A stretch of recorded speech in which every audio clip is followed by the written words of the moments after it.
Well, hello there. I'm Lisa Evans, and I'm your announcer. This is the Yes We Canada podcast, the progressive's guide to getting the fuck out. We are an independent, commercial-free podcast based in Montreal, Canada. To stay free and independent, we rely on your generous support. You can subscribe for as little as $3 a month. You can cancel your subscription at any time. So please take a moment and make a contribution by going to yeswecanada.buzzsprout.com and hit the support button.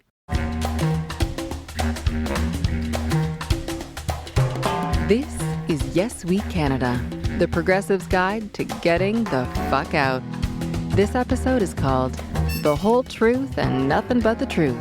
Washington Gets Judgy. Hey, I'm Matt Zimble in Montreal. Welcome to 20 minutes of sheer, unadulterated truthiness. Today, we take you inside a hearing room of the Senate Judiciary Committee in Washington, D.C., under the august chairmanship of the 92-year-old Republican Senator of Iowa, Chuck Grassley. Today, unparalleled lying and unparalleled lying and fibbing under oath.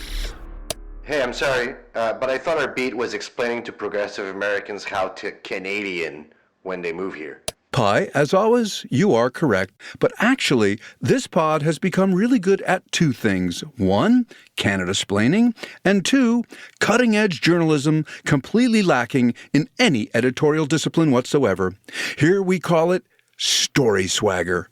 But unlike every single one of the hearing witnesses you're about to hear on the docket today, we tell the truth. Okay, I get it. It's summertime and we're dragging you kicking and screaming into a stuffy congressional hearing room because we think it'll be fun? Really? Yep. Check out this little scrumptious trailer we made just for you.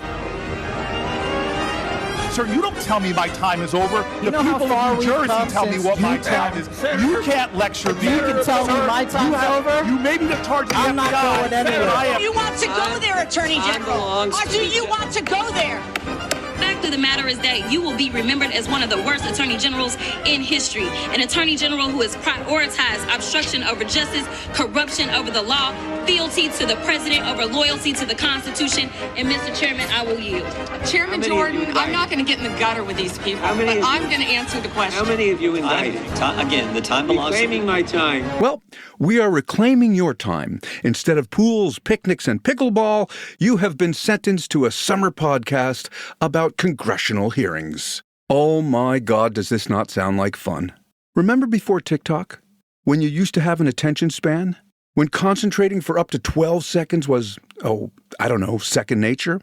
Well, today's pod has a story arc, and for you to have access to the full and unmitigated pleasure of watching lying sons of bitches squirm in their seats, and mark my words, it is a pleasure, you have to be a little tiny bit patient. Think of it like having sex. Your patience will be rewarded. Wait, do you really think having sex is the best analogy for a congressional hearing? Yes, Pi. American citizens are getting fucked, and we're covering it. I'm all ears. Indeed you are. That's why you're the engineer. Okay, let's go. Here come the judge.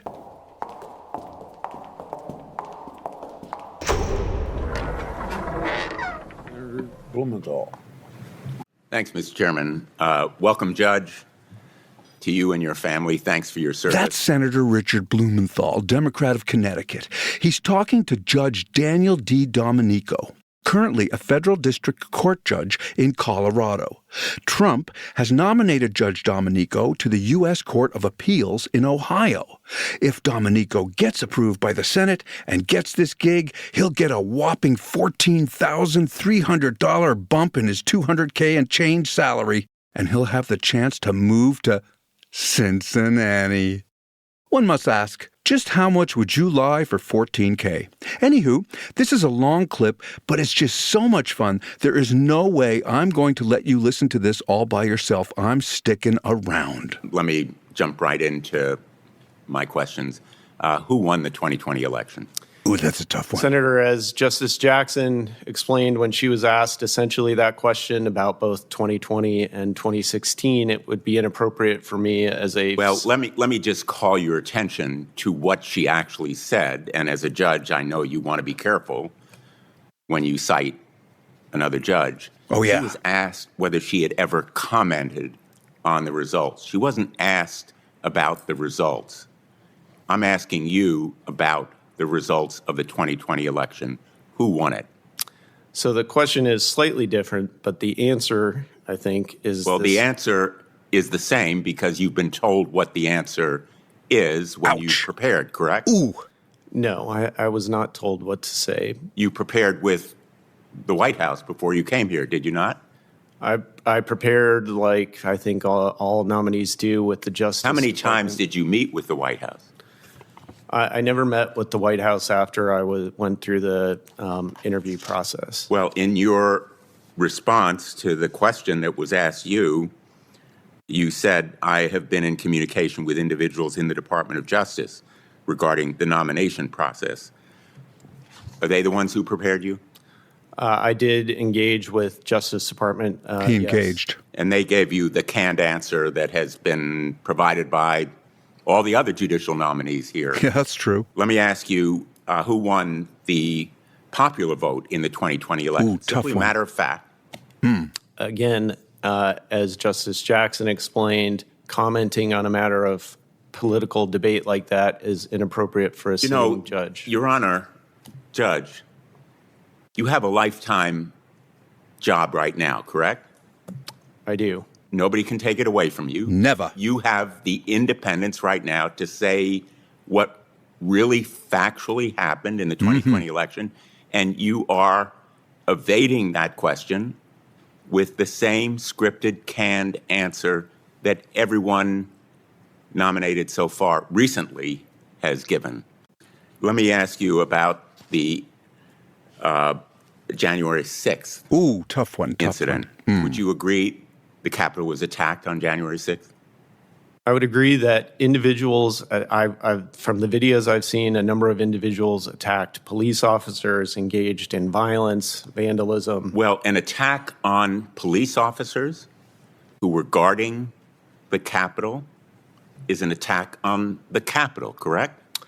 So as I said, individuals engaged in attacks on police officers, which I clearly condemn. More broadly characterizing the events of that day beyond what a number of individuals did, I think would put me in the same position as Justice Jackson when asked about the same events, which is that commenting on that. Commenting on whether the United States Semantics Capitol, our democracy, Festival. the peaceful transfer of power, was attacked on January 6th is not Speechless. He's speechless. going to be answered by you because you think Justice Jackson wouldn't have commented on it? Well, she in fact gave the same answer to that as she did about the elections, and the reason is that the broader characterization of what happened that day, beyond what individuals I've seen, is a matter of public debate. That was Donald Trump attacked on July 13th in Butler, Pennsylvania? Someone attempted to assassinate him. Yes. Was he attacked? I suppose you could characterize an assassination attempt as an attack. How about an attempted assassination of the Capitol Police? As I said, Had an attack on the Capitol? As I said, the individuals who engaged in violence against officers, I think you could say, attacked those officers. More broadly characterizing the events of that day is a matter of political debate. I'm willing to say that if I were in your courtroom and I gave these kinds of answers to you as a judge on the federal bench, you would throw me out of your courtroom. And I'm disappointed that you're not willing to be more forthcoming as to the facts here, because one of the key questions about any nominee for the federal bench is independence of mind and action. You'd agree that's an important quality, wouldn't you? I do. And also the ability to fuck around with semantics and lie on the bench and, all those things. Those are also important things for a nominee to have as characters. And Judge Domenico seems to be doing quite well in that regard. Pi, thank you for your service. Was the U.S. Capitol attacked on January 6, 2021? Multiple capital injuries! Multiple capital injuries! This is effectively a riot. Thank you, Pi. You swear that the testimony you're about to give before this committee will be the truth, the whole truth, and nothing but the truth, so help you God? Thank you. You see, the Senate is where federal judges get confirmed, under oath. Before they get confirmed, or not, they appear before the Judiciary Committee to be interviewed, poked, prodded, and otherwise humiliated. For the Trump regime, judges are very, very important because 90% of the executive orders coming from the president's desk do not actually align with the Constitution or with the law. So you need friendly conservative judges who serve with a side order of white Christian nationalism so they can rubber stamp Trump's executive orders, or, as the grown-up press pool calls them, EOs. E-I-E-I-O. And Pi, that seems like an exceedingly good opportunity for some award-winning sound design. Claiming my time. Claiming my time. Claiming my time. Yes, We Canada EDM hardcore house version. Now, federally appointed judges are called Article 3 judges from guess what article in the Constitution? Come on, just take a wild freaking guess. Good. Federal judges come in 4 flavors: district judges, appeals court judges, who are often called circuit judges, Supreme Court judges, and international trade judges. There are 94 federal districts in the U.S. and territories, and no, my exceptionalists, neither Canada nor Greenland is one of your territories just yet.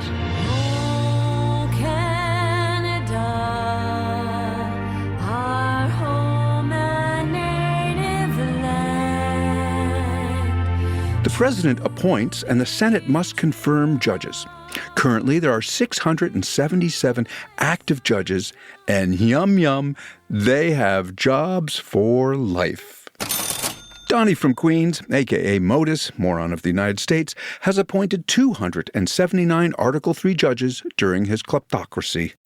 Presidency? Thank you, Pi. But even with that job for life, if you want to grab that extra 14 grand, one must learn that there are a few things you cannot say on the record in a hearing in the United States Senate. And the first is that Joe Biden actually won the 2020 election, and 2, that the Capitol of the United States was attacked on January 6, 2021. Which leads to oratory somersaults, linguistic gymnastics, and lying under oath. Just to avoid answering a simple, basic question in the hearing. The reason this is so earth-shatteringly important is that once judges get their asses on a bench in the United States, they're there for life. And in the words of former Canadian Supreme Court Judge Louise Arbour, currently serving as Canada's Governor-General, judges don't recommend, they rule. Now, I don't mean to get judgy, but let's dip into another clip, shall we? Senator Blumenthal. Thanks, Mr. Chairman. Welcome, Judge Byrne and your family. You currently serve on the state court, correct? That is correct, the Ohio 12th District Court of Appeals. It's an elected position. That's correct. You ran as a Republican? I did. Paul, in January of 2020, a judicial candidate survey from the Cincinnati Right to Life organization, which stated to you, quote, "The judiciary does not possess the authority to expand the definition of marriage to include anything but one man and one woman," end quote. You said, quote, "I agree." Senator, I did fill out that survey and provide that answer. So but when you I don't did believe that there is a right to same-sex marriage under the Constitution? Senator, under the Obergefell decision, there is, and that is a finding. This survey came 5 years after Obergefell. Do you think Obergefell was correctly decided? Senator, as a judicial nominee, it would be inappropriate for me to comment for sure. on whether a Supreme Court decision was correctly decided or not. Well, you did as a nominee for the state court. You said you disagreed that there was a constitutional right to same-sex marriage. I don't understand why you can't respond to the question now. Whether Senator Obergefell was correctly decided. It's well established as law in the United States of America. Let me ask you another question. Who won the 2020 election? 2020, Joseph Biden was declared the winner of the 2020 election by a joint session of Congress. He was declared the winner? Yes. The people of America declared him the winner. Nice. Correct? There was an election, and it proceeded through the normal procedures outlined in the Constitution. Go, dude. And he won the popular vote, correct? As a judicial nominee, it would be inappropriate to comment on a disputed political and legal issue. I'm asking you as a matter of fact. Everybody in America knows the answer to this question. Why are you refusing to give it before this panel under oath? He won the popular vote in the 2020 election, correct? Senator, as this is a disputed political matter, and there is ongoing litigation, and as a judicial nominee, I'm not Who won the Electoral College in the 2020? Oh, that's a tough one. A joint session of Congress determined that Joseph Biden won the Electoral College. Did Donald Trump lose the 2020 election? A joint session of Congress determined that President Trump did not win the Electoral College. Was the Capitol attacked on January 6th? Senator, there was violence and vandalism on that day, including with regard to law enforcement officers. I think all of that was inappropriate and wrong. And illegal. Certainly, there were court findings of illegality. There were convictions. That's correct. And people were convicted of attacking the Capitol, correct? I don't know if any court used the phrase attacking the Capitol. I think the Supreme Court... Well, wouldn't you use it to describe what happened on that day? Everybody in America has seen the videos. Everybody in America knows that Capitol Police were injured. Some died. Wasn't it an attack on the Capitol? Senator, it was an attack on a number of individuals, and that was wrong and inappropriate. Why are you unwilling to say honestly and candidly to this committee that the Capitol was attacked? Well, Senator, as a judicial nominee, I'm here to talk about questions of law, not fact.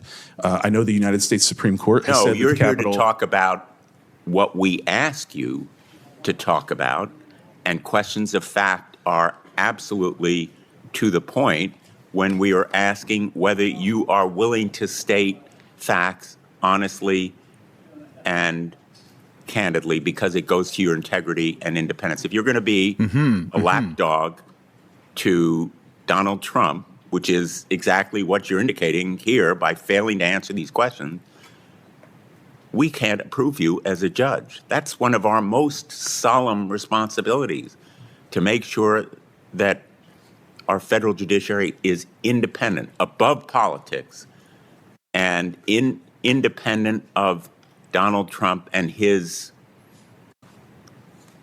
fixation on the 2020 election, denying that Joe Biden won it. Joe Biden won the 2020 election, correct, Judge Byrne? Joe Biden was declared the winner of the 2020 election by a joint session of Congress. Well, I think your answers speak for themselves. And unfortunately, you have once again adopted the canned, scripted answers you've been instructed to give because you lack that essential backbone that is necessary to be a federal judge. Thank you, Mr. Senator Tillis. You lack that essential backbone. During the 1970s, there was a famous book written called When in Doubt, Mumble. The author was James H. Boren, and he advised government employees to follow this recipe. When in doubt, mumble. When in trouble, delegate. When in charge, ponder. So that's what you have proposing to be elevated on the federal bench in the United States. Now, you listen to these hearings and you have to ask the question, is it performative? Of course it is. The Democrats are performing for the people. The Republicans are performing for the person in the White House, where the motto is, fealty before truth. This is fun, right? I told you it was going to be fun, isn't it? Why don't we go for a trip on a plane? Administration to disregard a district court of opinion because you believe the Supreme Court might rule otherwise? Is that? Oh, this is a good one. As a lawyer, this is Adam Schiff, senator from California, questioning T. Elliott Geiser for a top Department of Justice job. Check this out. Senator, let me ask another question. Mr. Geiser, would you agree that it would be unlawful for the president to accept a gift from a foreign state without the consent of Congress? Would you agree that's unlawful? Well, thank you for that question, Senator. Yes or no? Whether something is lawful or not, I would always want to look. I'm just asking you a simple question. Is it unlawful for the president to accept a gift from a foreign state without the consent of Congress? Very simple question. Senator, as a lawyer, I would always give my... I'm not asking you for a preamble, just yes or no. Well, Senator Schiff, it depends on the fact... Well, Mr. Geiser, where is the depends on the facts of Article 1, Section 9, Clause 8, which says, no person holding any office shall, without consent of Congress, accept any present from any foreign state. That's the Constitution. It doesn't say, well, it depends, or it might, or maybe. It says, no person shall do so. Do you find that ambiguous? Senator, I thought you were supposed to be the strict constructionists. This is what the Constitution says. Is there an exception for $400 million planes from Gulf emirs? Oh, you gotta love that one, huh?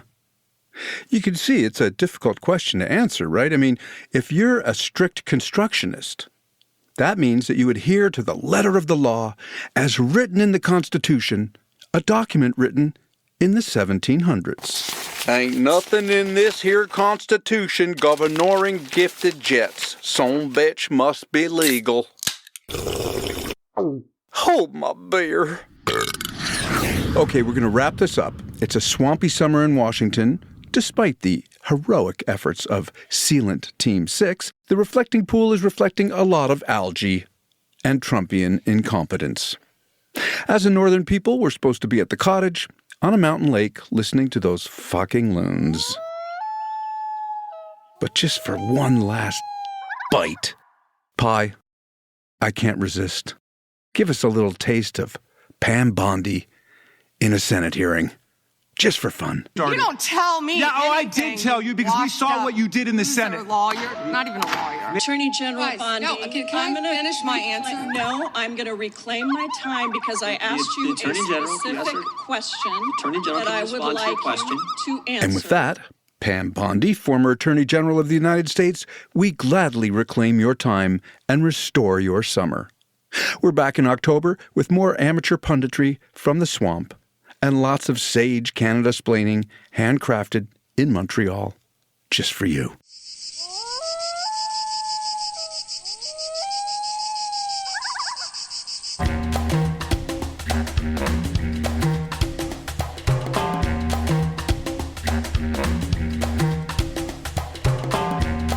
Thanks for listening to Yes We Canada. Sound design and engineering by Pi Salen Cutler. Our theme was written by Matt Zimble and Doug Wild and performed by Manteca from their CD Monday Night at the Mensa Disco. My name is Lisa Evans, and I'm your announcer. Don't forget to hit the support button and subscribe. Your continued support is how we stay persuasive, perky, and commercial-free. Until next time, y'all.